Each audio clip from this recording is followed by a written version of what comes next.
Seja bem-vindo ao Sobre Bíblia, seu canal de Bíblia de estudo aqui no YouTube. Muita gente vem falar comigo sobre Bíblias fáceis de ler, Bíblias com leitura facilitada, justificando o uso delas para que elas possam evangelizar outras pessoas. O argumento é sempre o mesmo: eu vou dar essa Bíblia, que é a NVI ou a NVT ou sei lá, NAA, e ela vai ser mais fácil para a pessoa entender a mensagem, por isso eu vou entregar essa Bíblia para ela, ao invés de entregar uma Bíblia com uma tradução formal. Aqui no canal tem vídeo falando sobre a diferença entre tradução formal e por equivalência dinâmica. Depois você pode ver aqui no canal mais sobre isso. Mas eu quero falar com vocês sobre o problema de evangelizar ou de usar Bíblias com tradução simplificada. E eu reconheço sim que existe um uso para traduções simplificadas, tá? Elas podem ser utilizadas sim, mas elas não podem ser a Bíblia principal, nem a sua e nem de quem você vai dar, beleza? E por que eu não recomendo uma Bíblia fácil de ler para ninguém? Para ninguém, tá? Isso aqui, vocês vão entender no vídeo de hoje por que vocês não podem usar essa Bíblia nem para evangelismo. E como eu falei, há casos e casos. Você pode até usar em determinado momento, mas com Bíblia padrão não vale a pena, tá? O primeiro motivo é o seguinte: é que você ainda não se inscreveu no canal. Então se inscreva no canal, curta o vídeo, bota aqui nos comentários qual tradução simplificada você mais gosta. E vamos lá, quero que você entenda hoje por que você deve evitar ao máximo essas traduções. A Bíblia, ela contém uma linguagem própria, sabe? O texto da Bíblia não é difícil à toa. Ele é difícil porque o texto original é difícil. Então é importante que você tenha um contato íntimo e direto com o texto bíblico. Ler uma Bíblia por equivalência formal, uma Bíblia mais difícil, digamos assim, não é tão distante de ler o original. É claro, eu sei que tem uma diferença grande, mas é mais próximo do que uma Bíblia facilitada, entendeu?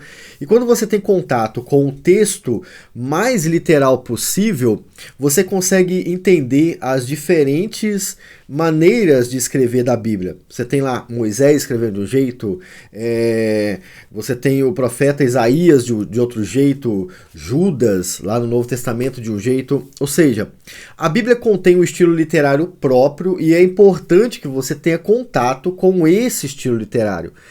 Ainda que você leia em grego, hebraico ou sei lá, qual outro idioma for, você vai entender as diferenças. Agora, quando você tem uma Bíblia com uma tradução simplificada, é como se tudo fosse plano, entende? Você não consegue distinguir mais a diferença entre uma coisa e a outra.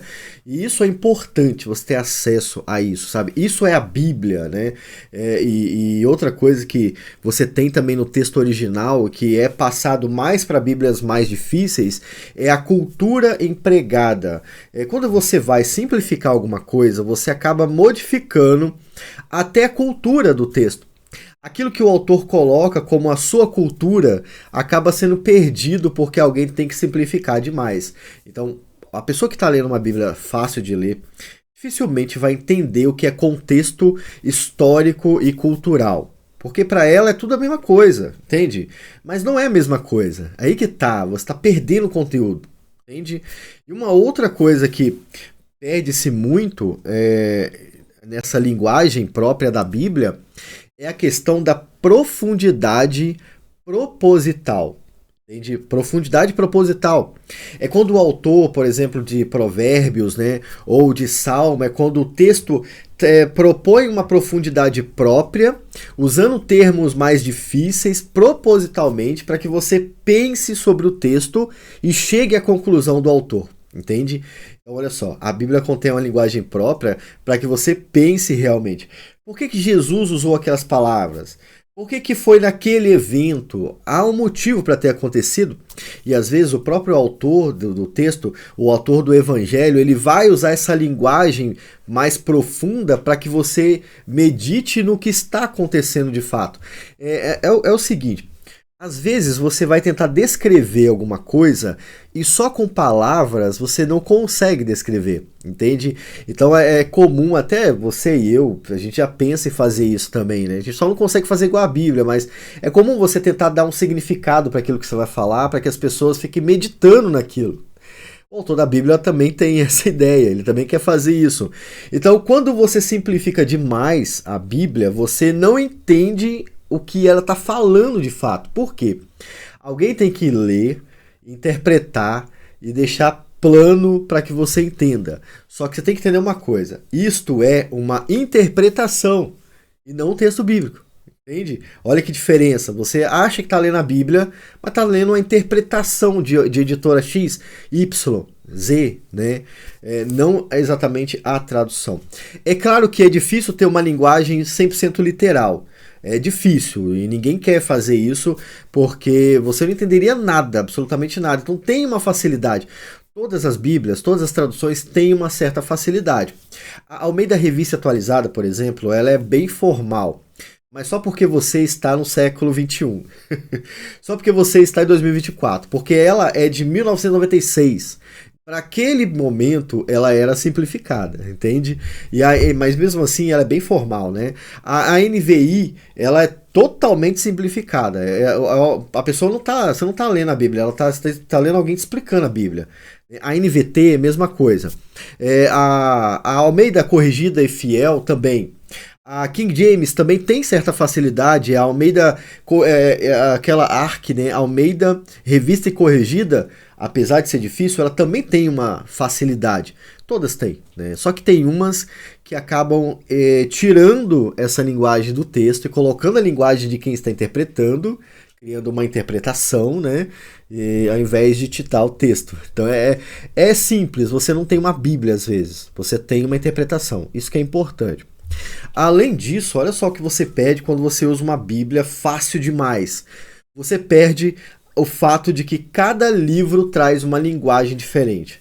E cada livro traz a linguagem do seu autor. Por exemplo, João, quando ele escreve, ele é muito mais poético do que o Evangelho de Mateus e de Lucas.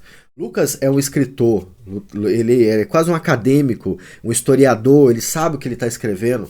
Você percebe que ele está pensando no que ele está escrevendo para mostrar a história que aconteceu. Marcos, ele tem uma certa profundidade, mas ele é mais direto, entende? Dizem que é o primeiro evangelho, né? Os outros beberam dele, enfim. Mateus é mais judeuzão. Mateus reflete bem o Antigo Testamento. Olha só, 4 autores. Cada um vai transmitir a mesma mensagem, porém cada um tem uma linguagem própria, entende? Então, quando você pega uma Bíblia fácil demais, você não percebe isso. Você nem nota que há diferença de um para o outro, porque a pessoa que vai fazer a tradução tem que simplificar tanto que parece que é o mesmo autor. Parece que quem escreveu Atos é Mateus, e quem escreveu Mateus é Mateus, e João é Mateus. Por quê? Porque a pessoa tem que simplificar demais, entende? Simplificar demais também faz você perder o contexto do período em que foi escrito. João usa uma linguagem mais profética quando vai falar de Jesus. Aquele era o período dele, essa linguagem dele. Ele vai usar os profetas para falar de Jesus. Jesus ali não é só o Messias enviado, como é normal usar em Isaías. Não, Jesus ali é o bom pastor, usado lá em Ezequiel. Olha só que diferença. Isaías também falou sobre Jesus como bom pastor, mas é Ezequiel que fala. Isso é João. João, ele vai falar de Jesus usando os termos de Gênesis. A ideia de João é fazer uma exposição sobre Jesus usando mais os textos proféticos e poéticos do Antigo Testamento. Esse era o contexto de João, essa era a cosmovisão de João. O autor aos Hebreus, por exemplo, não tem como simplificar Hebreus, você perde tudo. Hebreus, ele olha para o Antigo Testamento e te dá uma aula de Antigo Testamento enquanto fala de Jesus. Se você pegar uma tradução simplificada, você não sente que ele está citando o Antigo Testamento de fato. Quando você pega uma tradução mais padrão, né, mais antiga ou mais literal, você percebe, caramba, ele está ligando as coisas, né? E isso é tão importante que no meu outro canal, era a Palavra em Chamas na época, né? Eu resolvi fazer uma exposição de Hebreus e eu já usava o texto mais literal, digamos assim. Para expor eu usei, eu acho que NAA, sei lá qual foi. Mas eu fiz 10 vídeos do primeiro capítulo e eu parei. Falei, não tem como. Por quê? Porque a minha leitura trazia uma profundidade tão grande do texto devido à sua linguagem que eu percebi que eu nunca ia terminar. Eu tive que parar. A minha leitura de Hebreus é mais simples. Eu leio e beleza. Agora, para explicar já é complicado. É muita coisa, entende? E você consegue perceber isso quando você tem um texto com um estilo formal da tradução, mais direto àquilo que está no original. Coisa que as Bíblias mais fáceis não vão fazer, ou elas vão diluir muito a mensagem para você. Por exemplo, eu quero dar outro exemplo aqui para você. No livro do Antigo Testamento, o símbolo do poder e da autoridade não era o brilho, como é normal achar em muitas traduções. Acho que todas agora adaptaram isso, né? Não era brilho. Se não me engano, a King James manteve o que eu vou falar aqui. Era chifre. Era isso, era chifre mesmo. Às vezes a Bíblia usa a palavra corno. Ah, mas corno na nossa cultura significa alguém que foi traído. Ok, mas você não tem que ler a Bíblia de acordo com a sua cultura, mas de acordo com a cultura da Bíblia, né? Você não vai impor a sua cultura à Bíblia. Ao contrário, a Bíblia impõe a cultura dela a você. Então, quando Moisés desce do monte, por exemplo, ele não desceu brilhando. Não era como se ele estivesse brilhando. Não, era como se ele tivesse um grande chifre. Porque o chifre para aquela cultura era o sinal de autoridade. Olha só, fica engraçado falando, né? Mas quando você entende, quando você se pergunta por que era o chifre, você começa a entender o contexto do texto. Você está fazendo a leitura correta do texto, entende? Então não era brilho. Eu imagino vocês chegando para Moisés e perguntando: "E Moisés, como é que foi descer do monte com a cara brilhando?" E Moisés realmente fala assim: "Eu desci brilhando?" Não, não era brilho não. As pessoas falaram que era como se eu tivesse chifres. E tá vendo como você está falando outra coisa? Eu nem sei o que está falando, né? Outra questão, também outro exemplo, quando vai falar do profundo amor que a gente tem, que o autor tem pelos escritores, esse exemplo é o Nicodemos que dá no vídeo mais famoso dele sobre isso, né? O vídeo antigo. A Bíblia fala sobre entranhas, né? Entranhas é o que você tem na barriga, sabe? E, cara, não é engraçado ler o que eu tenho na barriga. Não é engraçado. E também não é coração. Entende? Seu coração não está na sua barriga. O coração está aqui em cima, no seu peito. A Bíblia não está falando disso aqui, ela está falando das entranhas mesmo. Porque naquele período era considerado esta a parte mais importante do ser humano. Entendeu? Tudo bem que na sua época é o coração. Talvez na nossa época nem seja mais o coração. Talvez seja agora a mente, né? O cérebro seja mais importante. E aí daqui a pouco alguém vai fazer uma nova tradução. Era entranhas, passou para coração, daqui a pouco vai ser cérebro. Amanhã talvez seja a beleza ou partes do corpo da pessoa, aí vai ter que fazer uma nova tradução, né? E com isso a gente vai perdendo a originalidade do texto. Então é entranhas mesmo, não é coração. E por que é entranhas? Porque para eles esta era a parte essencial do corpo. Porque você se alimenta e vai para sua barriga. Você sobrevive com o que você está na barriga, que a sua energia vem por aí também. Então, percebe a diferença que tem?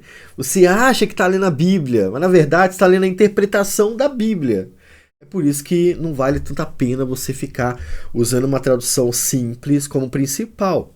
Agora, e a solução? Então quer dizer que eu vou ter que dar uma Bíblia difícil para novo convertido? Sim, você vai ter que dar. Mas e para uma criança? Sim, você vai dar uma Bíblia de tradução formal para uma criança. Beleza.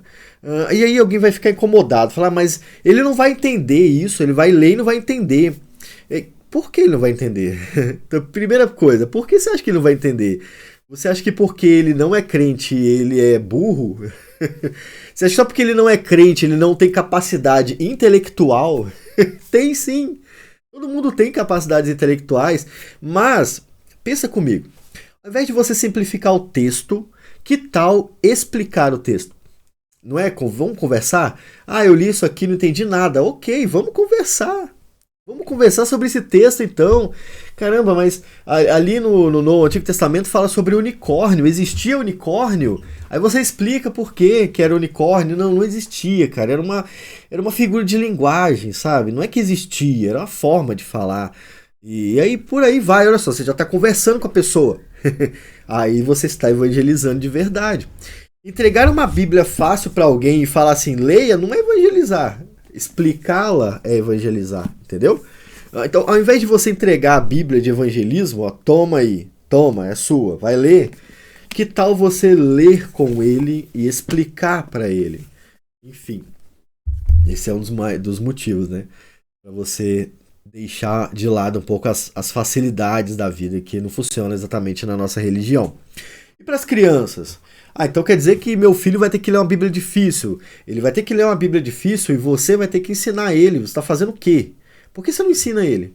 Por que você não ensina o seu filho, sua filha, você que é pai, que é mãe, você que é tio? Por que você não ensina? Você não pode ensinar, você tem que terceirizar o ensino. E outra, entregar uma Bíblia difícil não é sinônimo de que ele vai ler. Abrir a Bíblia difícil é sinal de que ele vai pelo menos escutar. Entendeu? É por isso que é importante. No final das contas, entregar uma Bíblia fácil para alguém não muda tanto do que ela já é naquele momento. E estudar uma Bíblia fácil também não vai fazer você estudar efetivamente a Bíblia, mas estudar a interpretação de alguém a respeito da Bíblia. É claro que nas Bíblias de tradução por equivalência formal também há interpretações, como eu disse no início, não tem como ter 100% formal, mas você precisa se esforçar para aprender e ensinar. Isso faz parte da nossa religião. Entendeu? Então, e nunca teve essa ideia de ter Bíblia fácil, cara. O Paulo, quando foi falar sobre isso, ele não tinha isso em mente, não existia isso, só existe agora. Isso é coisa moderna. Na época do Antigo Testamento não tinha isso. As pessoas aprendiam, elas ensinavam e a vida seguia normalmente. Só agora que a gente está entrando aí, nem sei se a ideia de ter uma Bíblia fácil é para facilitar a vida daquele que vai ler ou se é um sinal de preguiça de quem está dando, né? Eu vou te dar a Bíblia mais fácil, você lê e se vira para lá. Eu acho que pode ser até esse segundo caso, tá bom? Mas fica aí. A ideia é para você mudar um pouco da tradução, ler uma Bíblia mais difícil sim, compreender a Bíblia mais difícil, depois vem cá, bota nos comentários o que você achou dessa mudança aí. Vamos conversar, beleza? Fica com Deus, curta, se inscreva e compartilhe esse vídeo e tchau!